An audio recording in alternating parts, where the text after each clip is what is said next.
and it's super worth it. Yay, we finished the first half and look at the view. Grabe, sobrang ganda.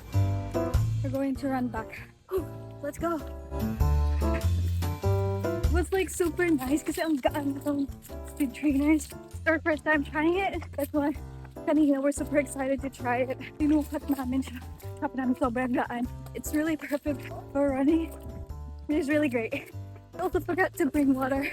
So, ganap na lang kami tubigan here.